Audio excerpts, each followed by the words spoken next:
24 घंटे में खुला मानसरोवर पार्क में सरेआम हत्या का राज। हरिद्वार से गिरफ्तार किए गए 4 आरोपी।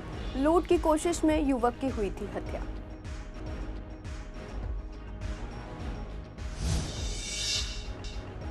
उत्तर पूर्वी दिल्ली में ड्रग्स तस्करी पर बड़ी कार्रवाई। 4 आरोपियों को किया गया गिरफ्तार। 27 किलो गांजा और 2 लग्जरी कार जब्त।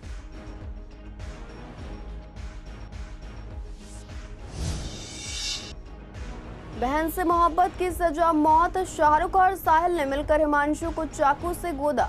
दोनों आरोपियों को पुलिस ने किया गिरफ्तार।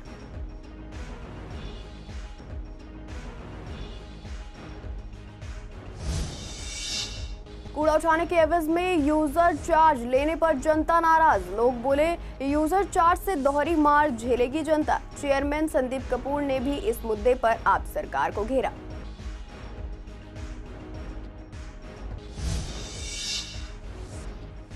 आनंद विहार में स्कूलों के बाहर सफाई व्यवस्था बदहाल। पेरेंट्स और बच्चों को करना पड़ता है परेशानियों का सामना।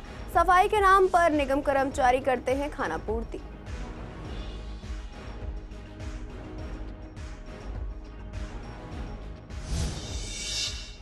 नमस्कार, आप देख रहे हैं सीसीएन डिजिटल। मैं हूं आपके साथ शिवानी तिवारी। स्वागत है आपका हमारे खास कार्यक्रम पूर्व दिल्ली खास में। बुलेटिन की शुरुआत करते हैं कुछ खास खबरों के साथ। शाहदरा जिले के एमएस पार्क थाना क्षेत्र में 7 मार्च को एक व्यक्ति की सरेआम पीट कर हत्या कर दी गई थी। घटना मंडोली रोड के मकान नंबर A8 के सामने हुई, जहां कुछ युवकों ने एक व्यक्ति पर हमला कर दिया। पीड़ित को तुरंत जीटीबी अस्पताल ले जाया गया, जहां डॉक्टरों ने उसे मृत घोषित कर दिया। मृतक की पहचान रेजाउल हक के रूप में हुई, जो पश्चिम बंगाल का रहने वाला था।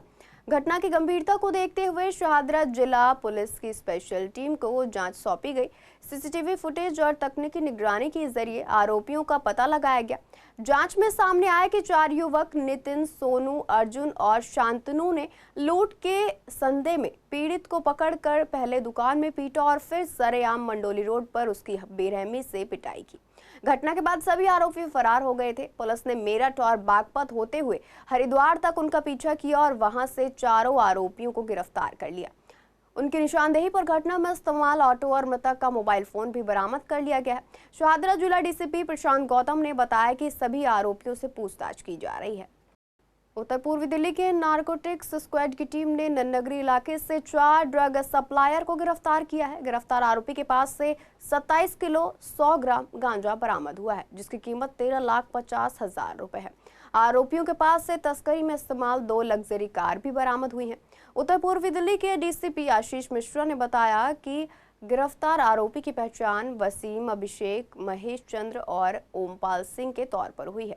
ये गांजा 2 कारों से बरामद हुआ। नन्नगरी पुलिस ने दोनों कारों में सवार 4 आरोपियों को गिरफ्तार कर लिया है। डीसीपी ने बताया कि गांजा और कार को जब्त कर लिया गया है और आरोपियों से पूछताछ कर उनसे स्रोत पता लगाया जा रहा है। गोकलपुर इलाके में सोमवार रात को चाकू से गोदकर 3 भाइयों ने बहन के प्रेमी की हत्या कर दी थी। मृतक की पहचान हिमांशु के रूप में हुई है। पुलिस ने हिमांशु की हत्या करने वाले दोनों भाइयों शाहरुख और साहिल को गिरफ्तार कर लिया है। पोस्टमार्टम के बाद हिमांशु का शव परिवार को सौंप दिया गया है। हिमांशु परिवार के साथ गोकलपुरी की संजय कॉलोनी में रहता था। परिवार में पिता योगेंद्र, मां लक्ष्मी और 2 भाई हैं। मृतक के परिवार ने बताया कि हिमांशु गली में रहने वाली एक मुस्लिम युवती से पिछले 4 साल से प्रेम करता था। सूत्रों ने बताया कि करीब 5 महीने पहले हिमांशु अपनी प्रेमिका को लेकर चला गया था। दोनों के परिवार ने उन्हें ढूंढ लिया था। दोनों परिवार के बीच बातचीत भी हुई थी कि हिमांशु अपनी प्रेमिका से बात नहीं करेगा। आरोप है कि सोमवार को भी हिमांशु और उसकी प्रेमिका एक साथ घर से चले गए थे। लड़की को उसके परिवार ने बरामद कर लिया था। लड़की के भाई शाहरुख और साहिल और एक अन्य ने मिलकर हिमांशु को उसके घर के पास घेर लिया और चाकू से ताबड़तोड़ वार कर दिए थे। दिल्ली नगर निगम ने अब हाउस टैक्स के साथ डोर टू डोर कूड़ा उठाने के एवज में यूजर चार्ज वसूलना शुरू कर दिया है, लेकिन इस व्यवस्था को लेकर एमसीडी की कोई तैयारी नजर नहीं आ रही। एमसीडी द्वारा जिन एजेंसियों को कूड़ा उठाने की जिम्मेदारी दी गई है, उन्हें कहीं ये निर्देश नहीं दिया गया कि वे घर घर जाकर कूड़ा उठाएं। इसी को लेकर जब पूर्वी दिल्ली के लोगों से बात की गई तो लोगों ने बताया कि कूड़ा उठाने वाली गाड़ियां सिर्फ रोड पर चलती हैं, ना कि फ्लैट्स या ऊपरी मंजिल से कूड़ा उठाती हैं। ऐसे में फर्स्ट एंड सेकंड और थर्ड फ्लोर पर रहने वालों को सबसे ज़्यादा दिक्कत होती है। लोगों ने कहा कि अगर एमसीडी सुविधा दे रही है तो मंथली चार्ज लिया जाए, लेकिन इसे प्रॉपर्टी टैक्स के साथ जोड़कर दोहरी मार ना डाली जाए। सबसे बड़ी समस्या ये भी है कि लोगों को ये तक नहीं बताया गया कि किस एरिया में कितना यूजर चार्ज तय किया गया है। कई लोग ऐसे हैं जिन्होंने प्राइवेट कूड़ा उठाने वालों को पहले ही लगा रखा है। ऐसे में एमसीडी का यूजर चार्ज वसूलना गलत है। वहीं इस मुद्दे पर शाहदरा साउथ जोन के चेयरमैन संदीप कपूर से बात की तो उन्होंने बताया कि यूजर चार्ज का नियम साल 2018 से ही लागू है, लेकिन केजरीवाल सरकार ने इसे जानबूझकर 2025 में लागू किया ताकि बीजेपी सरकार को दोषी ठहराया जा सके। संदीप कपूर ने कहा कि अब नए लोग जब हाउस टैक्स भरने जा रहे हैं तो उन्हें कंज्यूमर चार्ज का फॉर्म भी दिया जा रहा है, जिससे उन्हें भारी दिक्कतों का सामना करना पड़ रहा है। देखिए, ये जब प्रधानमंत्री ने घोषणा की थी कि पूरे देश को साफ करना है, उसके लिए एक मैकेनिज्म बनाया था कि कैसे साफ करेंगे। और पहली बार आज़ादी के बाद कचरे और कूड़े को साफ करने का एक्ट बनाया गया, जिसे सॉलिड वेस्ट मैनेजमेंट एक्ट 2016 बोलते हैं। ये नोटिफाई हुआ 2016 में, दिल्ली के अंदर 2018 में। इसमें बताया गया कि कैसे म्युनिसिपल कॉरपोरेशन अपने यहाँ घर घर से कूड़ा ले, जो कूड़ा उठा लिया वो ज़मीन पर नहीं आना चाहिए, लैंडफिल साइट पे जाए, कैसे सूखा और गीला कूड़ा अलग करना है, कैसे उसका निस्तारण करके किसी भी शहर में कूड़े के पहाड़ नहीं बनने। ये पूरा प्रोसेस है। इसके साथ एक चैप्टर था कि अगर म्युनिसिपल कॉरपोरेशन को अपने फंड नहीं है तो वो जनता से उनसे बातचीत करके जैसे 50 रुपये 50 गज से, 100 रुपये 100 गज से, या कमर्शियल जो दुकान है उससे 500 रुपये ऐसे कलेक्शन कर सकती है। लेकिन ये कंपलसरी नहीं था। 2018 से एक्ट तो पास है, अब तक क्यों नहीं लगा? ये क्यों जाके 2025 में लगा? ये आम आदमी पार्टी है इस समय सत्ता में, इसकी वजह से ये टैक्स लगा। हमने नहीं लगने दिया, हमने कैसे भी कोशिश करके मैनेज किया। देखिए, इस पूरे सिस्टम का इन्होंने भट्टा बिठा दिया। अच्छा सिस्टम चल रहा था, घर घर जाके कूड़ा इकट्ठा किया जा रहा था। और मुझे ध्यान है जब पिछला हमारा कार्यकाल था, हमने पूरी दिल्ली के अंदर कम से कम 30-40 गीले कूड़े से खाद बनाने के प्लांट भी लगा दिए थे। मेरे वार्ड में खुद 5000 किलो गीले कूड़े से खाद बनती थी।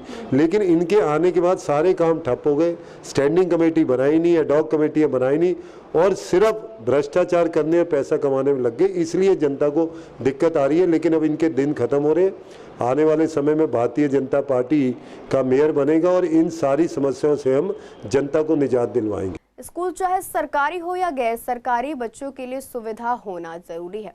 इसमें साफ सफाई की व्यवस्था भी जरूरी है, चाहे वे स्कूल के अंदर हो या बाहर। हम बात कर रहे हैं आनंद विहार के स्कूलों की, जहां स्कूल के बाहर सफाई की व्यवस्था बहुत खराब है, जो बच्चों और उनके पेरेंट्स के लिए बड़ी परेशानी का कारण बन रही है। ये दो प्राइवेट स्कूल एक दूसरे के आमने सामने हैं, लेकिन स्कूल के बाहर सफाई का कोई ध्यान नहीं रखा जाता है। स्कूलों के गेट के पास कूड़े का ढेर हमेशा पड़ा रहता है, जहां गाड़ियां खड़ी होती हैं और बच्चे निकलते हैं।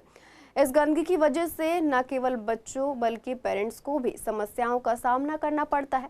इसी को लेकर यहां आने वाले पेरेंट्स ने बताया कि यहां पास में ही कूड़े का बड़ा ढेर पड़ा रहता है और कंटेनर हमेशा कूड़े से भरे हैं। कूड़ा सड़क पर फैला रहता है, जिससे न केवल जाम की स्थिति पैदा होती है बल्कि कूड़े की बदबू से बीमारियों का खतरा भी बढ़ जाता है। स्कूल के गार्ड का कहना है कि निगम के कर्मचारी यहां आते तो हैं, लेकिन सफाई के नाम पर कुछ नहीं किया जाता है। इस कारण यहां लगातार गंदगी बनी रहती है और लोगों को काफी दिक्कतें होती हैं।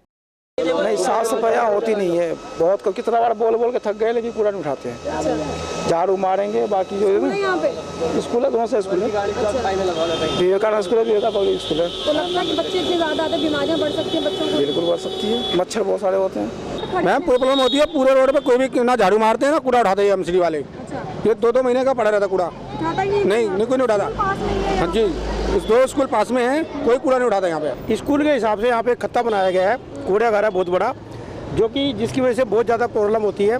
सारे स्टूडेंट को भी और पेरेंट्स को भी जो लेने के लिए आते हैं, यहाँ पे जाम लग जाता है। तो मेरा कहना है कि इस खत्ते को यहाँ से या तो हटा दिया जाए, कहीं शिफ्ट किया जाए, या हाईटेक खत्ता बनना चाहिए, ताकि किसी भी प्रकार की प्रॉब्लम ना हो। क्योंकि आजकल हेल्थ को लेके भी हम जो इशू बना हुआ है कि पोल्यूशन है, ये है, और इतनी बड़ी गंदगी खत्ते को लेकर जो है यहाँ पे रखेगा, कूड़ा बाहर भी फिका रहता है रोड पे। कंटेनर की इतनी हालत है कि वो ओवरफ्लो हो जाते हैं, उनमें इतना ज़्यादा कूड़ा डाला जाता है कि लगातार एक कंटेनर होता है, उसकी बजाय 10-10 कंटेनर का कूड़ा वहाँ पे आता है। रोज स्कूलों में हज़ारों की संख्या में बच्चे मौजूद होते हैं, उनकी सुविधाओं का ध्यान रखना चाहिए, साथ साथ सफाई का ध्यान भी ज़रूर होना चाहिए। लेकिन बात करें आनंद विहार की, तो यहाँ पर 2 स्कूल हैं और दोनों के सामने यहाँ पर दिखाना चाहूँगी कूड़ा कितना ज़्यादा पड़ा रहता है। विवेकानंद स्कूल है और दूसरा विवेकानंद पब्लिक स्कूल। दोनों के बाहर यहाँ पर गंदगी बेतहाशा रहती है। यहाँ पर लोगों का मानना है कि यहाँ पर जो कूड़ा है वो कई महीनों तक उठाया नहीं जाता है। यहाँ पर स्कूल में बच्चे आते हैं, छोटे बड़े सभी तरीके के, जिनके साथ बीमारियों का खतरा बढ़ता रहता है, क्योंकि यहाँ पर मच्छर बहुत ज़्यादा होते हैं। साथ साथ कूड़े में से जो बदबू आती है उससे भी लोग परेशान होते हैं। पास में यहाँ पे खत्ता था जिसको बदल करके आगे बढ़ा दिया गया, बंद नहीं किया गया। वहाँ पर भी 2 कंटेनर रखे हैं जिनमें से कूड़ा जो है उन कंटेनर के बाहर भी बहता रहता है। यहाँ पर आने वाले पेरेंट्स और बच्चे सभी परेशान होते हैं। डिपार्टमेंट की तरफ से कोई भी सफाई जो सुचारू रूप से नहीं होती, इसकी वजह से यहाँ पे आने वाले बच्चों को काफ़ी परेशानी और बीमारियों का डर बना रहता है। कैमरा पर्सन नवीन कुमार के साथ सोनिया शर्मा, सीसी। प्रीत विहार थाना क्षेत्र के चित्रा विहार से कल दोपहर में एक बच्चा मोहम्मद साजन जो करीब 10 साल का है लापता हो गया। साजन की मां का कहना है कि उनका बेटा दिमागी तौर पर कमजोर है और वह डरती हैं कि कहीं वह किसी के बहकावे में आकर कहीं चला ना जाए। साजन के 2 भाई हैं लेकिन वह सबसे छोटा है। उसकी मां घरों में सफाई का काम करती है और दोनों बच्चे अक्सर घर में अकेले रहते हैं। बड़ा बेटा स्कूल जाता है लेकिन साजन स्कूल नहीं जाता। उन्होंने पुलिस में शिकायत की है लेकिन अब तक कोई कार्रवाई नहीं हुई है। चित्रा बिहार जुगी। क्या हुआ है अभी? मेरे बच्चे जो है ना कल 12-1 बजे से मैं काम पे गए थे। कल सुबह 12-1 बजे बच्चे में ढूंढने आए थे, नहीं मिला मुझे। अच्छा। 12-1 बजे से बच्चे नहीं मिला है, अभी तक बच्चा नहीं मिला है। कंप्लेन कराई है आपने? हाँ कराए हूँ। कहाँ पे? चित्रा में, प्रीत बिहार थाने में। नाम क्या है बच्चे का, उम्र क्या है? बच्चे का 5-6 साल का बच्चा है। अच्छा, और नाम क्या है? नाम साजन है। साजन नाम है। पहले भी कभी ऐसा किया है उसने या नहीं? पहले खोया था तो मिल गया था। कितने दिन के बाद मिला था? कितने दिन के बाद? 5-6 महीने बाद मिल गया था वो। 6 महीने बाद मिला? हाँ, वो चला गया था निजामुद्दीन रेलवे स्टेशन पे। वो कोई पुलिस वाला को मिला था। हाँ। पुलिस वाला ने कोर्ट में डाल दिया। कोर्ट से बच्चा चला गया था आश्रम में तरातर, वहाँ से मुझे मिला था। ठीक है। अब कब गया बच्चा आपका? अब कल गया है बच्चा 12-1 बजे। क्या बोल के गया घर से? मुझे कुछ नहीं बोला था, हम काम पे गए थे बस। पूर्वी दिल्ली के शाहदरा इलाके की कई मोहल्ले की सड़कें टूटी हुई हैं जिससे स्थानीय लोग परेशान हैं। इसी तरह की समस्या छोटा बाजार के जैन मंदिर वाली गली में भी है। स्थानीय लोगों ने बताया कि सड़क को कई महीनों पहले गैस पाइपलाइन डालने के लिए खोदा गया था, लेकिन काम पूरा होने के बाद सड़क की मरम्मत नहीं की गई, जिससे लोगों को मुश्किलें हो रही हैं। इससे आए दिन बच्चे और बुजुर्ग गिरकर चोटिल हो रहे हैं। सड़क पर पड़ा मलबा और गंदगी से मच्छर भी पनप रहे हैं, जिससे लोग और भी परेशान हैं। लोग जर्जर सड़क पर चलने को मजबूर हैं और बार बार विधायक से शिकायत करने के बावजूद कोई कार्रवाई नहीं हो रही है। समस्या ये थी, इसमें ना 4 फुट गहरी पाइपलाइन पड़ी हुई थी, उसको हम इससे जोड़ रहे थे। इस मेन पाइपलाइन से जोड़ रहे थे। जब जय साहब भी आ गए, MCD के AP सिंह, आयुष गुप्ता, आप लोग खुद ही करवा रहे थे? वो ही करवा रहे थे, लेकिन यहाँ रुकवाया गया इसको। क्यों हो रहा है ये काम? ठीक है, वो जगह आपस की वो कंट्रोवर्सी है कि मेरी मूछ ऊंची और मेरी मूछ नीची, नेतागिरी हो रही है और कुछ नहीं हो रहा। खासकर RW तो ज़्यादा गदर मचा रखा है। आम जनता तो परेशानी हो रही है। लोग निकलते हैं या फिर गाड़ियाँ लगाते हैं, यहाँ पे तो परेशानी होती, गिरते हैं। क्यों नहीं होते? दो तो इंजर्ड हुआ अभी इसमें, 2 इंजर्ड हुए हैं। एक तो मेरा भाई है, उसके पैर टूटा है। एक ये बड़े वाले भाई साहब, इनके भाई के पैर की हड्डी टूटी है। बच्चों को तो बहुत दिक्कत है, कईयों को चोटें लग चुकी है बच्चों को, और इसकी गंदगी से इतने मच्छर पैदा हो रहे हैं, मैं पूछूंगा। हालत खराब हो जाती है। हालत बहुत ज़्यादा होना क्या चाहिए यहाँ पे? होना ये ठीक होना चाहिए। हमारी विधायक जी से भी, काउंसलर से भी, सबसे रिक्वेस्ट है भाई ये काम करवा दे। तो समस्या देख लो, नाली की और ये गलियों की कोई नहीं बनी। 4 महीने हो गए कम से कम ये गलियाँ टूटे हुए। क्या डालने के लिए पाइपलाइन तो चलो अगर बजट में कह रहा पास हो जाएगी, लेकिन बना तो दें से। वो CNG वाले भी, गैस वाले भी, वो भी छोड़ के चले गए। LPG वाले वो भी नहीं आ रहे अब। अच्छा, तो दिक्कत हो रही, लोग गिर भी रहे हैं। देख लो आप क्या बुरा हाल हो रहा। गंदगी है बहुत ज़्यादा। गंदगी तो सारी नालियाँ का हाल देख लो, दिखा दो। मच्छर इतने हो रहे हैं इसमें गलियों में। शाहदरा जिला पुलिस ने कुख्यात ऑटो चोर शाहिद उर्फ शहजाद को गिरफ्तार किया है। आरोपी के पास से चोरी की 6 गाड़ियां और मास्टर चाबी बरामद हुई है। गश्त के दौरान पुलिस ने शाहिद को कबूल नगर शाहदरा में एक बाइक चुराने की कोशिश करते हुए पकड़ा। उसकी गिरफ्तारी के बाद उसने दिल्ली के कई क्षेत्रों में चुराए गए कई वाहनों की जानकारी दी, जिसके बाद पुलिस ने इन वाहनों को बरामद किया। आरोपी का आपराधिक रिकॉर्ड लंबा है। शाहिद चोरी के 19 से ज्यादा मामलों में शामिल है। शाहिद हाल ही में मंडोली जेल से रिहा हुआ था। मामले में अब तक 6 FIR दर्ज हो चुकी है और आरोपी को न्यायिक हिरासत में भेज दिया गया है। सीलमपुर थाने में दर्ज आर्म्स एक्ट के मामले में फरार चल रहे भगोड़े आरोपी को इंटर स्टेट सेल ने वेलकम इलाके से गिरफ्तार किया है।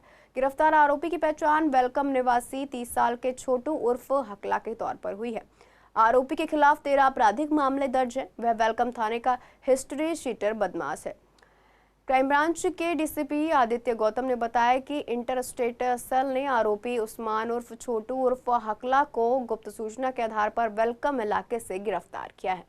दिल्ली में लगातार चोरी की वारदात बढ़ती जा रही है। आए दिन चोर घर को निशाना बनाकर घर में रखा कीमती सामान चुरा ले जाते हैं। वहीं पूर्वी दिल्ली के विवेक विहार इलाके के पॉकेट C में एक मकान में चोर घुसकर पार्किंग में रखे कॉपर पाइप, एल्यूमिनियम और बाकी सामान चुरा ले गए। ये सारी घटना वहां लगे CCTV फुटेज में कैद हो गई। CCTV में आप देख सकते हैं कि चोर घर में घुसते हैं और सामान चुराकर आसानी से निकल जाते हैं। पुलिस ने मामला दर्ज कर जांच शुरू कर दी है। सर आए दिन चोरी होने लगी। पानी का मीटर चोरी होने लग गया। यहाँ तक ठीक था, अब तो लोगों की टूंटियाँ तक चोरी होने लग गई। यहाँ पे मोटर भी फाड़ के ले गए। बहुत कंप्लेंट करवा चुके, कोई सुनने वाला नहीं है हमारे यहाँ पे। अभी चोरी हुआ थोड़ा दिन पहले। क्या चोरी हो गया? पानी का मीटर और देखिए ये पानी वाली मोटर भी और मीटर भी। वो बोले छोटी मोटी चोरियाँ तो होती रहती है। सर यहाँ पे आए दिन लगातार चोरियाँ होती जा रही है। हम इसको पुलिस को कंप्लेंट भी करते हैं लेकिन कोई सुनवाई नहीं है। आए दिन यहाँ पे कभी एक लड़का कभी 2 लड़के आते हैं। यहाँ शरारती तत्व के लोग घूमते रहते हैं, लोगों को धमकाते हैं। अगर उनसे कुछ बोलो कि तुम यहाँ पे क्यों आए हो तो लोगों को धमकाते हैं। हमने RW में भी कंप्लेंट करने की कोशिश करी है लेकिन कोई किसी तरीके की सुनवाई नहीं है। सर पुलिस को कल बुलाया था, पुलिस वाले यही कह रहे थे कि जी ठीक है हम लोग कार्रवाई करेंगे इस बारे में, लेकिन पुलिस की तरफ से कोई कार्रवाई नहीं होती है। कल हमने उनको रिपोर्ट लिख कर दी है। दिल्ली में जल्द ही CNG ऑटो के रजिस्ट्रेशन पर रोक लगा दी जाएगी, जिससे अब कोई भी नया CNG ऑटो नहीं खरीद सकेगा। सरकार 15 अगस्त से इस पर रोक लगाने की बात कर रही है। इसी को लेकर जब हमने ऑटो चालकों से बात की तो उन्होंने बताया कि ये फैसला गलत हो सकता है। उनका कहना है कि CNG ऑटो की उम्र 15 साल होती है और उनके लिए CNG स्टेशन भी जगह जगह बने हुए हैं, लेकिन इलेक्ट्रिक ऑटो अभी पूरी तरह से कारगर नहीं है और इनका मेंटेनेंस महंगा और कठिन है। ऑटो चालकों का कहना है कि सरकार को अभी इनका रजिस्ट्रेशन बंद नहीं करना चाहिए, क्योंकि केवल इलेक्ट्रिक ऑटो ही चले तो काफ़ी लोग ऑटो चलाना छोड़ देंगे। हम कह रहे हैं कि इलेक्ट्रिशियन ऑटो अगर आए भी तो हमारे को उससे कामयाबी नहीं हो पाएगी, क्योंकि हम इस ऑटो के अंदर ना क्या है कि कहीं भी जा सकते हैं, आ सकते हैं। 15 साल भी चल जाएगा। उस ऑटो की वैल्यू ज़्यादा 4 या 5 साल तक होगी। उसकी जो मेंटेनेंस है वो ज़्यादा महंगी है। 1.5 लाख रुपए की बैटरी कहाँ से करेंगे ऑटो वाले लेके। इसमें क्या होता है कि 2000-3000 रुपये में काम हो जाता है, गाड़ी सही हो जाती है। 15 साल वैल्यू थी, 15 साल के बाद भी अगर हमें चलेगी गाड़ी, ठीक करवाएं तो ये गाड़ी 20 साल भी चल जाती है। इलेक्ट्रिशियन में भरोसा इसलिए नहीं है कि क्योंकि वो गाड़ी चलने लायक इतनी नहीं है। CNG जगह जगह मिल जाते हैं। जी हाँ जी। जैसे कहते हैं कि पहले पेट्रोल था तो CNG नहीं थी, तो CNG आई तो CNG कामयाब होगी। अब ये इलेक्ट्रिक आ रही है, इलेक्ट्रॉनिक कामयाब होगी या नहीं होगी वो तो टाइम बताएगा। वो क्योंकि ज़्यादा मांगेंगे तो वो कहेंगे इससे बड़े हमको यही दे दो, नहीं तो इलेक्ट्रिशियन ऑटो चाहिए नहीं लेंगे, क्योंकि हमारे यहाँ के कई लोग हैं जो इलेक्ट्रिशियन ऑटो नहीं लेना चाह रहे हैं। तो जी यही है कि हमारे लिए तो वैसे तो फिलहाल अभी यही ठीक हैगा, और वो तो हमारे लिए मतलब ऐसे ठीक नहीं है, क्योंकि इलेक्ट्रॉनिक की तो अगर ये हम CNG को तो हम फिर भी थोड़ा बहुत नॉलेज है भाई कहना इसको ऐसे ठीक करना वो करना। इलेक्ट्रॉनिक के लिए तो कौन ऐसा जानकारी है जिसको वही कहना ठीक कर लेगा रास्ते में टाइम। तो वो तो बाद की बाद में है। अभी पहले फ़िलहाल तो ये जैसे कि चलते आए, पहले कहना वो आते थे दूसरे ऑटो, उनको देखा था कि करते करते इनको चलते आए तो आपके CNG में करते हैं। हाँ ये तो लग रहा है कि मतलब इतना ज़्यादा सक्सेस नहीं हो पाएंगे ये ऑटो। हाँ जी, जो CNG के आगे वो सक्सेस नहीं हो पाएंगे। हाँ जी, जितना कि ये चल पाते हैं बाकी 15 साल तक। लग रहा है किस तरीके का कोई हमें तो ऐसा तो कोई डर नहीं है, कि डर यही है कि मतलब कि CNG वो आ जाएंगी तो उससे क्या फ़र्क पड़ता है ये हमें अभी नहीं पता। शाहदरा विधानसभा क्षेत्र के BJP विधायक संजय गोयल ने अपने विधानसभा क्षेत्र में एक नई पहल की है। उनका दावा है कि इस पहल से क्षेत्र में गंदगी से छुटकारा मिलेगा और आम लोगों को सीवर से निकलने वाली दुर्गंध और उड़ने वाली धूल मिट्टी से भी राहत मिलेगी। संजय गोयल ने दिल्ली जल बोर्ड के अधिकारियों को सुझाव दिया है कि सीवर और नालों से निकलने वाली गाद को प्लास्टिक के कट्टों में भरकर रखा जाए। विधायक का कहना है कि नालों और सीवर से निकलने वाली गंदगी को खुले में नहीं रखा जाना चाहिए। इससे वायु प्रदूषण बढ़ता है और सूखने के बाद गंदगी और धूल उड़कर लोगों की गाड़ियों और घरों तक पहुंच जाती है। इसके समाधान के लिए सही कदम उठाने की जरूरत है ताकि इस समस्या से निजात मिल सके। देखिए ये खास रिपोर्ट।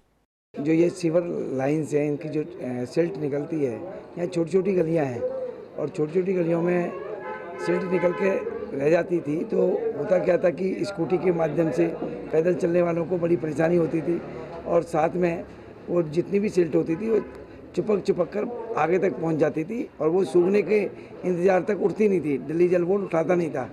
तो हमने इनको अपने अधिकारी को कहा कि भाई आप इस सिल्ट को कट्टे में रखें और कट्टे में रखकर फिर इसको सीधे लेकर जाएं। इससे क्या होगा कि सिल्ट हाथ के हाथ भी उड़ जाएगी, गंदगी भी नहीं फैलेगी, एक तो डस्ट पोल्यूशन नहीं होगी, फिर आपकी स्वच्छता रहेगी और प्लस जो बैड स्मेल है जिसकी वजह से कई बार यहाँ स्थानीय निवासी सुगंध को लेकर बीमार होते थे, वो भी नहीं होंगे। तो कई इसके फ़ायदे, इसलिए हमने यहाँ एक शुरुआत करी है शाहदरा विधानसभा के अंदर। और मैं समझता हूँ कि हमारे जो चीफ इंजीनियर है दलवीर सिंह जी, जिनसे मैंने एक रिक्वेस्ट की, और हमारे यही अपने आयुष गुप्ता जी, इनसे मैंने कहा कि आप इसको करिए और तो मैं समझता हूँ कि अच्छा रहेगा। तो उन्होंने मेरे सजेशन को माना और मानकर अब हमारे पूरी विधानसभा के अंदर इन कट्टों में ही सिल्ट उठाई जाएगी, जिससे कि डस्ट पोल्यूशन से बचा जा पाएगा। कहने के लिए बहुत छोटी समस्या थी, लेकिन इस समस्या किससे दिक्कत ये आती थी, जैसे छोटी गलियाँ हैं, इन छोटी गलियों में सीवर की जो सिल्ट निकलती थी वो कई दिन पड़ी रहती थी। फिर एक दूसरे पर ये होता था कि इसको एमसीडी वाले, नाली वाले उठाएंगे और बहुत सारा गंदगी होती थी गैस वाली, और वो आसपास के घरों में भी जाती थी और सारा कूड़ा भी साइकिलों पे लग के, स्कूटर पे लग के, पैरों पर लग के घरों में आता था। संजय गोयल जी ने मुद्दा विधानसभा में उठाया, हम इसके लिए इनको धन्यवाद देते हैं। फिलहाल के लिए पूर्व दिल्ली खास में इतना ही। ऐसी तमाम अपडेट्स के लिए बने रहिए CCN डिजिटल के साथ।